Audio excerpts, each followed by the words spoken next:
Again, they're just tools. You actually have to pay attention when you're driving. Hey everyone, today I wanted to talk about this article I found on prevention called Safe Travels. We're all trying to get outside and move more, but for multiple reasons, pedestrian and cyclist deaths have reached a 40-year high. Here's what experts say needs to change to save lives. Plus, how you can protect yourself by Alyssa Garay. Now, the reason I want to talk about this is I actually did some similar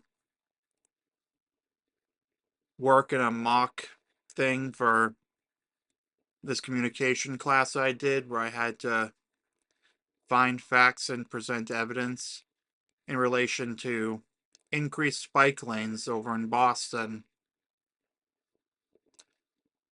I was not personally a fan of it because at the time I had just gotten my driver's license and car. This is back when I drove. And I found out that basically the majority of people who didn't drive actually just walked. They used the T, they walked up and down the sidewalks. You get the idea.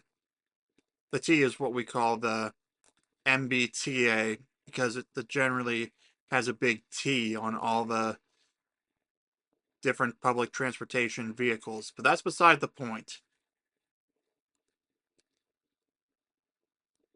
So let's just get started. There was a wariness in Rose Quinn's eyes as she rolled out the bicycle, spray-painted solid white, from seat to spokes to sprigs of flowers, and propped it up on the grassy curbside patch where it would remain, an enduring curiosity to passer-by. It was a ritual of which Quinn had been reluctant ringmaster some half-dozen times in and around her Hudson Valley, New York hometown. The city's latest ghost bike was in tribute to Christine Rena Tarasco, a 65-year-old retired waitress who had been struck and killed by a car here while out cycling 2 days ago after Christmas 2022. Ghost bikes represent the human being who once was there, she told a small crowd gathered for the commemoration on the third Sunday in November of last year. That's the date the United Nations designated 20 years ago as World Day of Remembrance for Road Traffic Victims. Wait, there's an actual day dedicated to that? Wonder what else they have dedicated days for. If you know any other ones like that, actually comment that down below. I'm legitimately curious now. Ghost bikes represent. Oh, I already read that. Quinn believes the ghost bikes help draw attention to the dangers riders face in what she calls unforgivingly dangerous streets. Roughly 45,000 Americans are lost on U.S. roadways each year. Drivers, walkers, and runners, as well as cyclists, Quinn says. A stat that's in line with the U.S. National Safety Council data on preventable traffic deaths for 2022. This is what traffic violence does to people, says Quinn.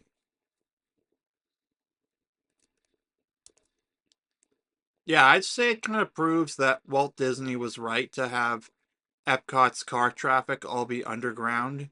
No, really. That's actually part of the proposal for Epcot before Walt died.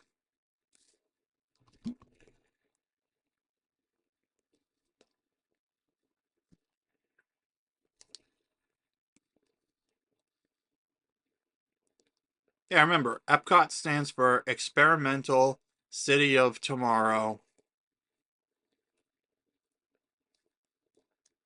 So that was his idea, and I think this just proves that Walt Disney was right. I mean, I heard Boston used to have more highways overground before they built the underground tunnels, some of which we have gone through on the way, like on the way to and from Logan International last December. We had to go through there. It was called the Big Dig. But anyway, let's get back to the article. Public safety issue. The first documented ghost bike appeared in St. Louis in 2003 as part of what Quinn describes as a global guerrilla movement.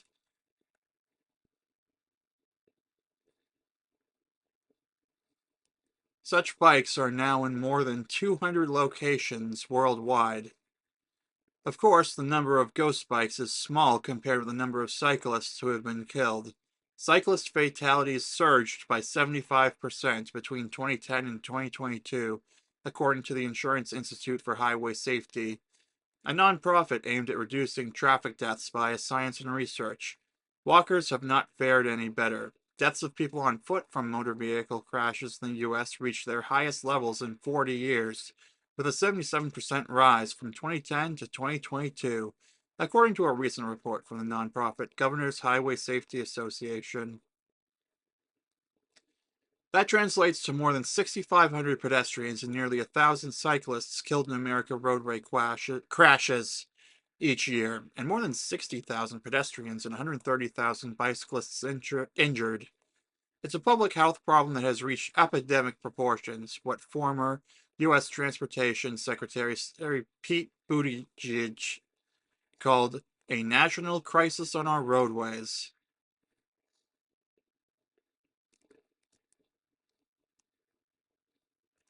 Honestly, kind of makes me wonder why they don't just shut down roads and such the way that they shut everything else down for COVID. But who am I to say? Honestly, this is exactly why my abnormal psychology teacher always said that you're better off being flown in a plane. Like, you're less likely to die in a plane crash than a car crash, which is sadly the truth.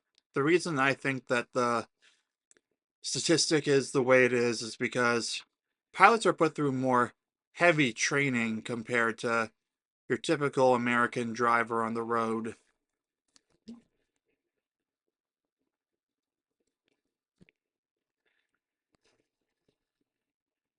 Now, it's a lot more stringent for teenagers, at least here in Massachusetts. You need to have put in more hours. Like, I don't remember the exact numbers off the top of my head. I think it was 18 hours of actual driving with a licensed driver in the passenger seat, and then 6 hours of observation. Yeah, it's not as many hours. Actually, let's look up how many hours it takes to for pilots to get their license. 40 flight hours. Oh, 250 for commercial. Oh, 1,500 for airline transport pilot.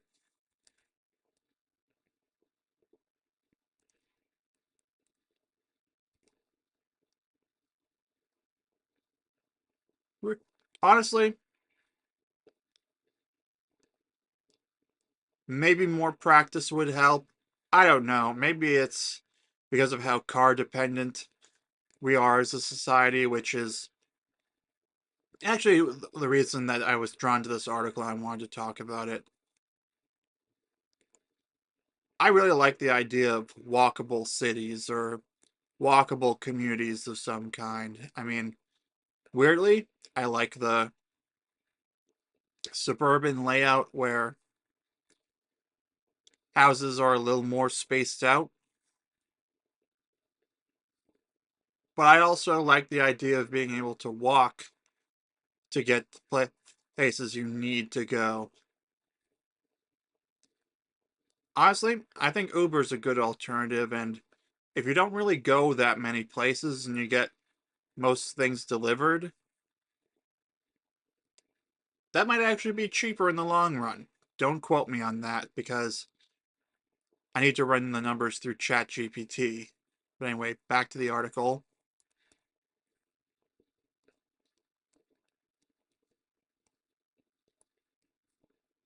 Quinn became an advocate because of her long term partner, John Host Lynch, a dedicated cyclist from Albany who, as an environmentalist, long eschewed driving in favor of biking. Lynch, 57, died in 2021 while riding his bike with his friends. Quinn says he was struck and pinned beneath a food delivery driver's car while attempting to cross a busy section of a four-lane road. Witnesses said the driver of the sedan appeared confused and didn't stop after hitting Lynch. Instead, he accelerated, Quinn says, crushing both Lynch's body and his titanium bike under the vehicle's wheels.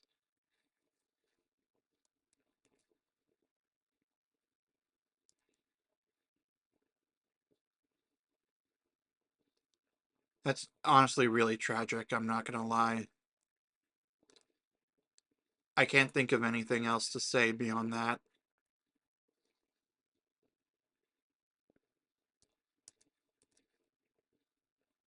Built for speed. In recent years, more and more people have been walking, biking, and using forms of transportation, including e-bikes and scooters. Many because they are drawn to the idea of helping both their own health and the environment. But that's not the main reason for the surge of traffic violence, say experts like Alex Angel, spokesperson for the National Association of City Transportation Vehicles, a coalition of U.S. city transit agencies and transportation departments. Rather, these experts say the roadways, designed for cars and speed, not people and safety, are ultimately to blame.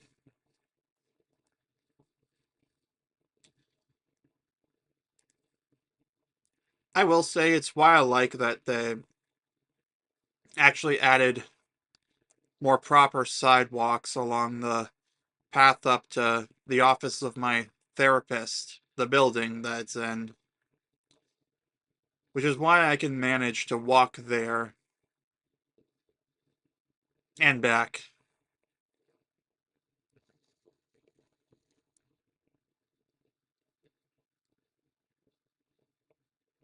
Yeah, maybe raised, more clearly marked sidewalks are a good start. But I remember that one of the reasons I didn't want to share, one of the reasons I was against having bike lanes in 2017, sharing the road with cars, was because they aren't held to the same standard as the car drivers, meaning they don't have to get a license, insurance, etc.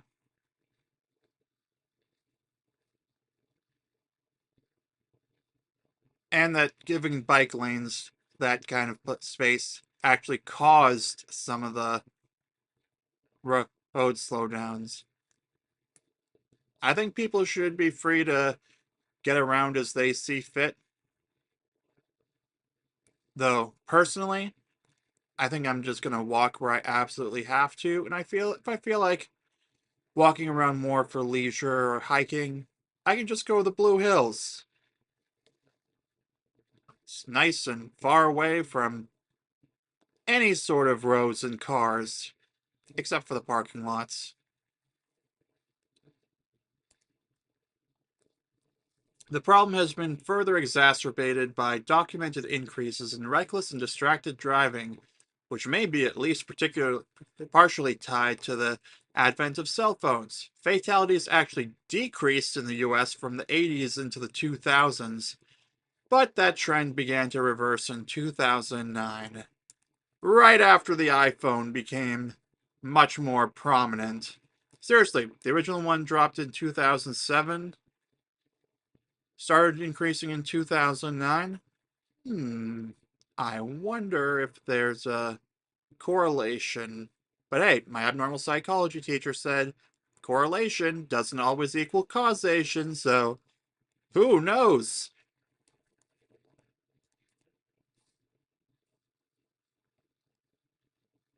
If people aren't paying attention to the road, you're going to have more crashes, said Jessica Cicchino, VP of Research at the Insurance Institute for Highway Safety.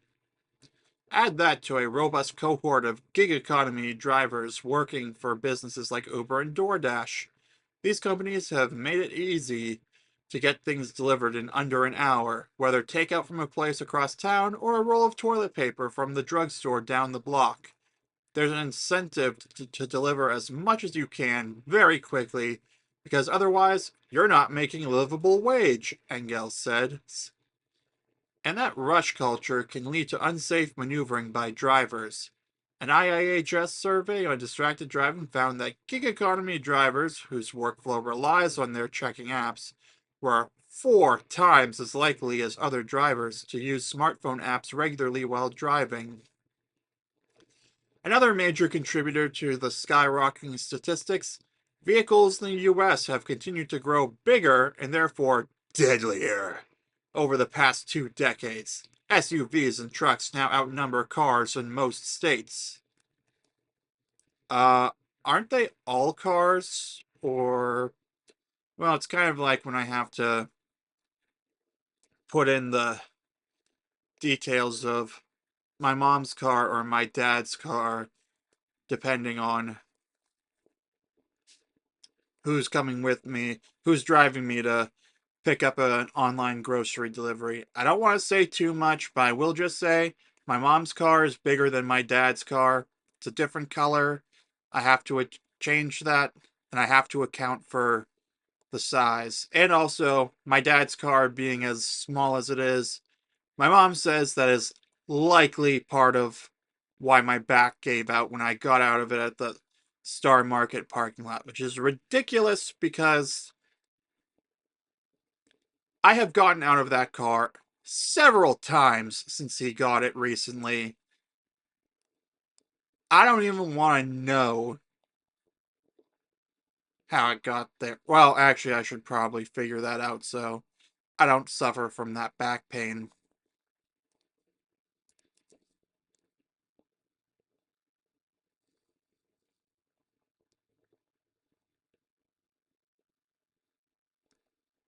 Anyway, getting back on track, research has shown that with their heavier weights, higher hoods, and bigger blind spots, they're more likely to kill, and people who are hit often absorb the impact in their heads and or vital organs.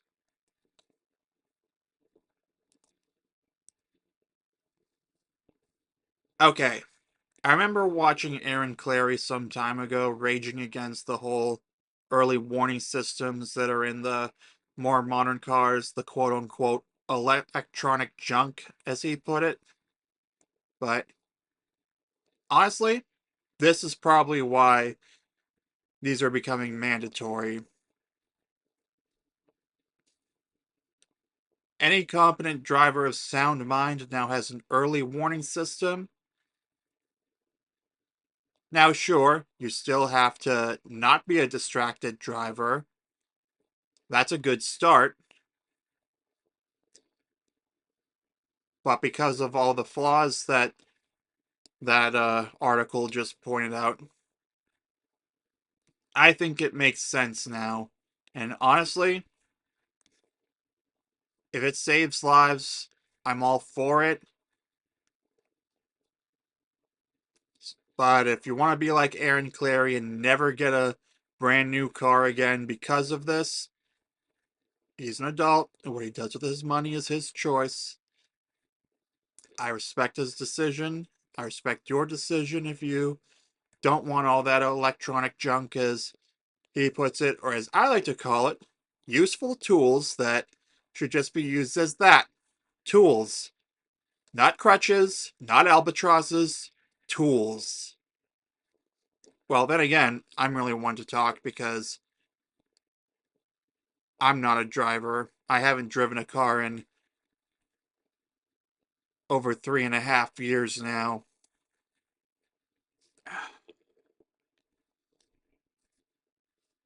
But again, as a pedestrian, I would very much appreciate the useful tools, as I'm calling them now, because they are not junk. They are very useful. But again, they're just tools. You actually have to pay attention when you're driving.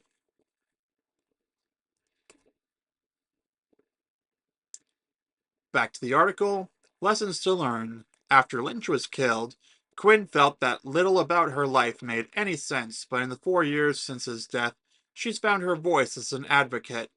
Roadway violence is a completely preventable health crisis, she points out.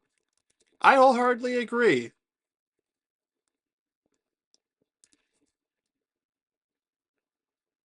Alexis Sledge, spokesperson for Families for Safe Streets, A traffic violence victim advocacy movement says, "These are not accidents. They are crashes. It's something we can so easily prevent and change." I'm going to be honest. I think a good start for that is to have stricter standards for who can drive. I'm just going to say it. No, I'm not saying it has to be 1,500 hours behind the wheel before you are legally allowed to drive, like the FAA regulations for an airline transport pilot certificate. But I think a good start would be replacing the observation hours in Massachusetts with actual driving hours. Well, that's assuming that you're under the age of 18. That was a rule for 16 and 17-year-olds, and it was the way that the lessons worked, which was in line with the law. As far as I know, here in Massachusetts, if you're an adult, you can just go ahead and try for the road test. I would recommend practicing anyway so that you don't waste the time of the RMV person and you're not wasting your own money on their time to administer the test. As Chuck Norris said in one of his books, he who fails to prepare, prepares to fail.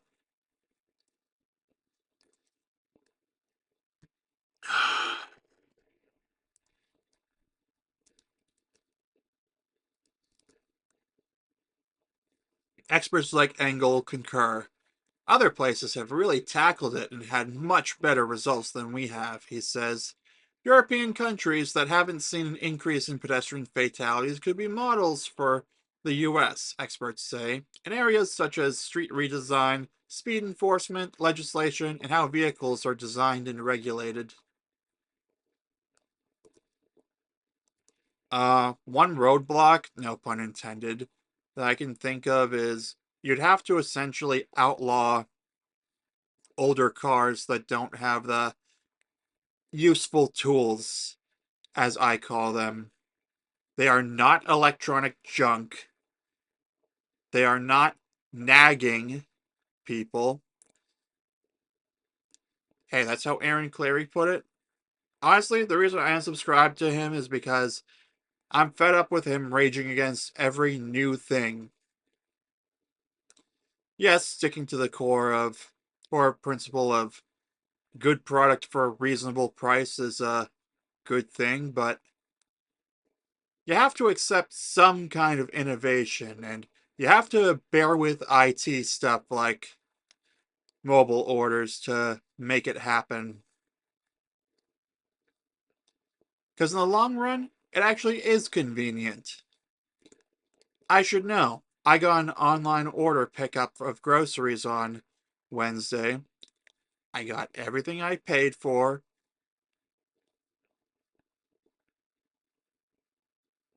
and I didn't have to walk around the store. I was able to just put the order in before my therapy appointment, and then right after, my dad was able to pick me up, drive me over there, and we were able to pick it up with the confirmation number. Mistakes happen with those kinds of things. Though obviously the stakes are a lot lower than the stakes of the no, not accidents, the crashes is what they said. The stakes are a lot higher with these crashes. All right. First and foremost, says Cicino, we need to modify roads with pedestrians and cyclists in mind. She and other experts recommend road redesign strategies including more sidewalks, improved crosswalks, better street lighting, and protected bike lanes. The GHSA found that in 2022, 66% of pedestrian fatalities occurred on roadways without sidewalks. Such infrastructure changes should be paired with traffic calming measures like additional stoplights, more speed enforcement, narrower traffic lanes, and lowered speed limits. According to research, 90% of people hit by a car going 23 miles per hour survive, But if the car is going 50, only 25% do. On a legislative level, many experts and advocates support a multi-layered, safe system approach that incorporates all these strategies and more. This approach has had proven results in Europe. In the US, one success story is Hoboken, New Jersey. In a multi year effort, the city lowered the speed limit, improved intersection and crosswalk visibility, and built new bike lanes, and there hasn't been a single traffic fatality in Hoboken in 8 years. Wait, zero? Is that even possible? I mean, I know it might happen eventually. Honestly, I'm really impressed that they went 8 years without a single, what was the term they used? Traffic fatality, if it's true. If it's true. For all I know, someone might just not define, they might have redefined it. That happens from time to time.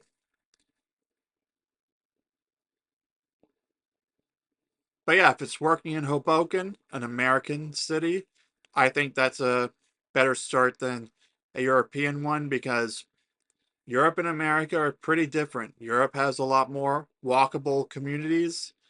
Boston's pretty good with walkable communities, not just because of the big dig, moving car traffic underground in a lot of areas like what Walt Disney wanted. Honestly, I think I'm going to have to get a better look at it when I go into Boston on the 22nd. Yeah, I'm going over to, I want to go see The Martian at the Museum of Science. So I am going to pay attention to that, especially because I'll be taking public transportation to get to the what's it called? Oh yeah, the Goodwill Hunting Bench. Let's get back to the article. The fight for change. Separately, experts say we can modify our own behaviors to stay safe. Drivers can put their phones down and control their speeds. Pedestrians and cyclists can be guilty of distracted mobility, so they should take earbuds out, keep their phones tucked away, and remember that they're not always visible to drivers, especially in the dark, says Cicino. About three-quarters of pedestrian fatalities occur at night. That's why my mom always wore these reflective vests when she and her friends would go for walks after it got dark out. And that's why I remember on Halloween I wore a bright gray hoodie instead of a black one like this one here. Because I knew I was going to be out after the sun went down.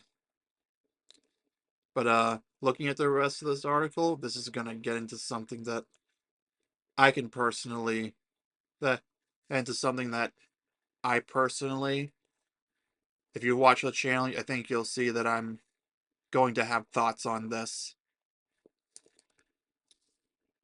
Alcohol also plays a role. In 2022, it was a factor for 30% of pedestrians and nearly 20% of drivers involved in fatal pedestrian crashes, according to the GHSA.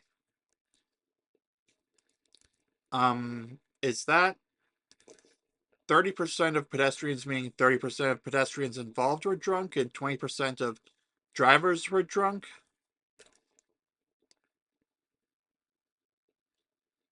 Huh. I'm actually intrigued that the numbers are that much higher, but then again, someone who's drunk might decide to might be compelled, might have their inhibitions eliminated to the point that they would do something really stupid that would involve that. And this is why I don't drink at all. This just pro- this just proves my point of why I don't drink and why I'll never actively endorse it under any circumstances.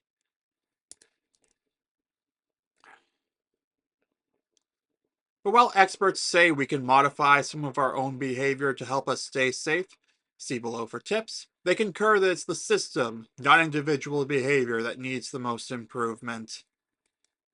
I'd say both need some improvement. It's kind of like a symbiosis.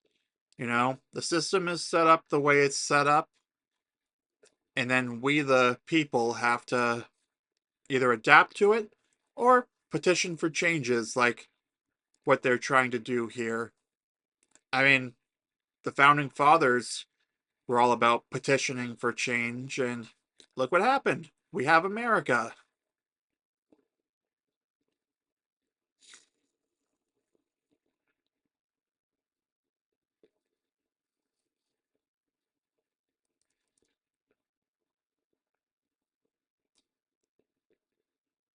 Such policy and systemic changes won't happen on their own, though.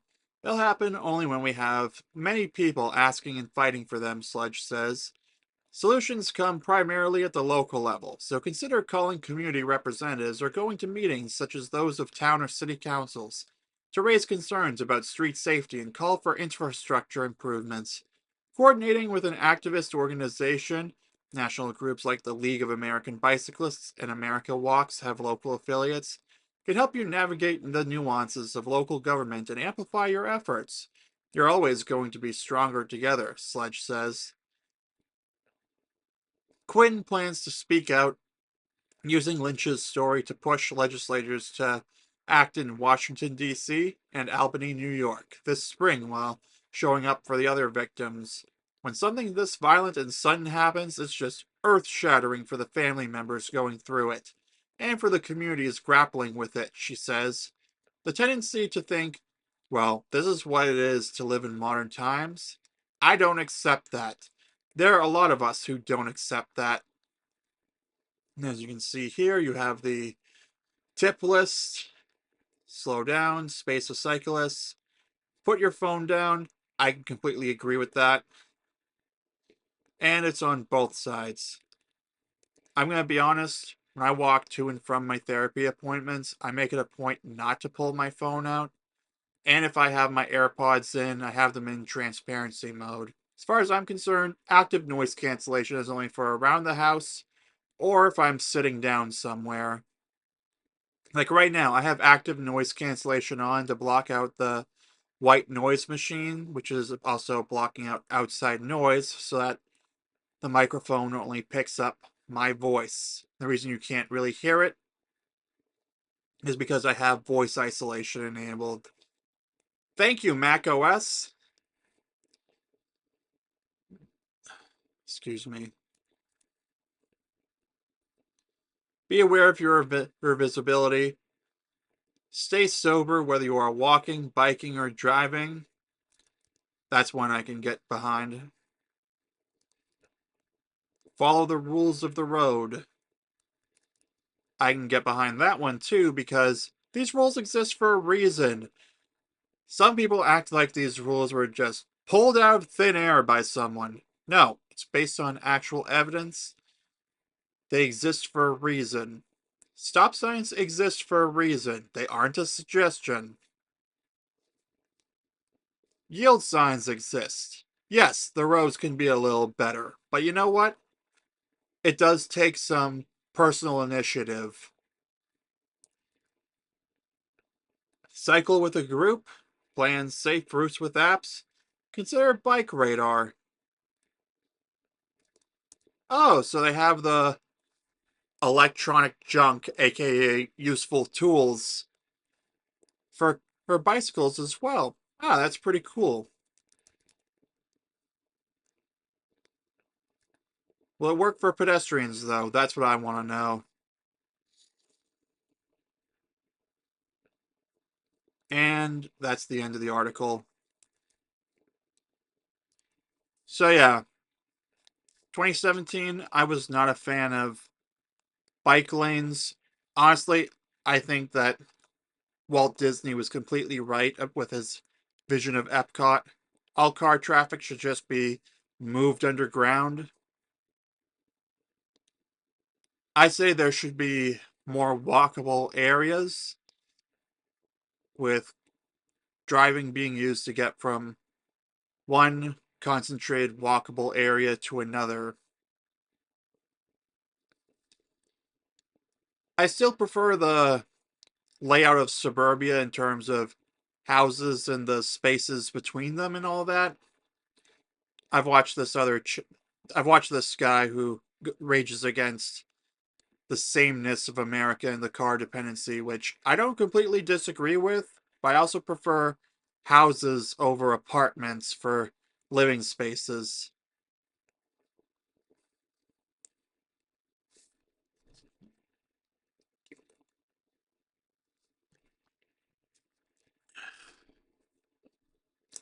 It's especially better for raising a family compared to an apartment because you've got your own backyard where you can let the kids play. You get the idea.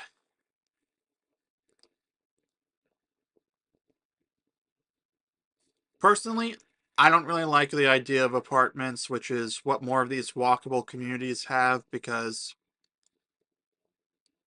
they happen to.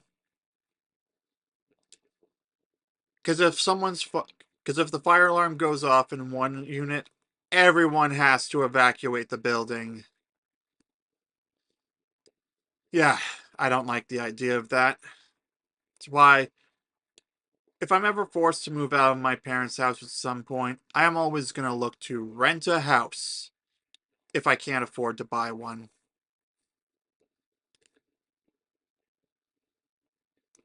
I feel that strongly about it.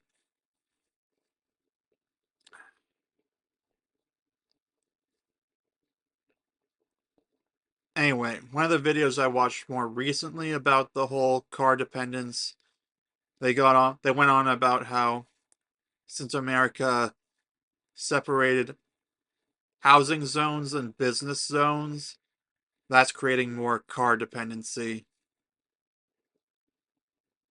I don't really have a problem with that because I think people want to live away from the hustle and bustle of a downtown, or they don't want to be too close to commercial business activity. But I also recognize that not everyone can technically drive, and based on the number of people who are on their phones during it while driving, I'm starting to wonder if more people, if fewer people should be allowed to drive. Raise the standards like they raise the pilot standards the way that they are. That's why there are way fewer plane crashes than car crashes. Abnormal psychology teacher is right on the money with that. So I think I'm going to leave it here for the video. If you made it to the end, be sure to give it a like, subscribe for daily videos, comment your thoughts on car dependency and all this stuff. I'd love to hear what you have to say about America's car dependent infrastructure and whether you see the benefit of it or not. Whether you think that more the burden of staying safe should be on the pedestrians, the drivers, or a mix of both. I'd love a discussion in the comments down below. Thanks for watching, and I'll see you soon.